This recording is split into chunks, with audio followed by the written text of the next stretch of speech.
Hello everyone, আবার আজকে একটা নতুন ভিডিও নিয়ে এলাম। এটা ছোট থেকে বড় প্রত্যেকের জন্যই খুব ভালো, বিশেষ করে যারা ওয়েট লস করছো তাদের জন্য, যারা ওয়েট মেনটেন করতে চাইছো তাদের জন্য খুব ভালো। তো চলো শুরু করা যাক। আমি প্রথমে কিছু সবজি কেটে নিয়েছি, তারপর শুকনো কড়াইয়ে ওটসটাকে ভালো করে ভেজে নিতে হবে। ভাজা হয়ে গেলে একটা পাত্রে রেখে আবার সেই কড়াইতে হালকা তেল দিয়ে তাতে যতগুলো সবজি ছিল সবজিগুলোকে ভালো করে ভেজে নিতে হবে। আমি এইখানে ঢেকে ঢেকে ভাজছিলাম, যেহেতু অনেকগুলো সবজি ছিল তাই। সবজিগুলো হালকা ভাজা হয়ে গেলে টমেটোটা দিয়ে দেবে, আর অবশ্যই টমেটোটা দেওয়ার পর লবণ দিয়ে দেবে।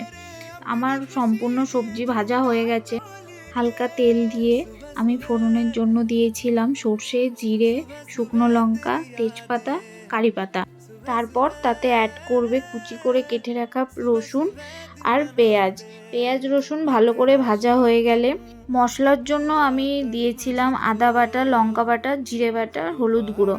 মশলাটা ভালো করে কষা হয়ে গেলে সেই ভেজে রাখা ওটস আর সবজিটা দিয়ে দেবে। সবগুলোকে ভালো করে মিক্স করে তাতে গরম জল দিয়ে হালকা ফুটিয়ে ওপর থেকে গরম মশলা, কুচো করে কেটে রাখা ধনে পাতা ছড়িয়েই রেডি আমাদের মশলা ওটস। ভিডিওটা কেমন লাগলো অবশ্যই কমেন্ট করে জানাবে। Thank you.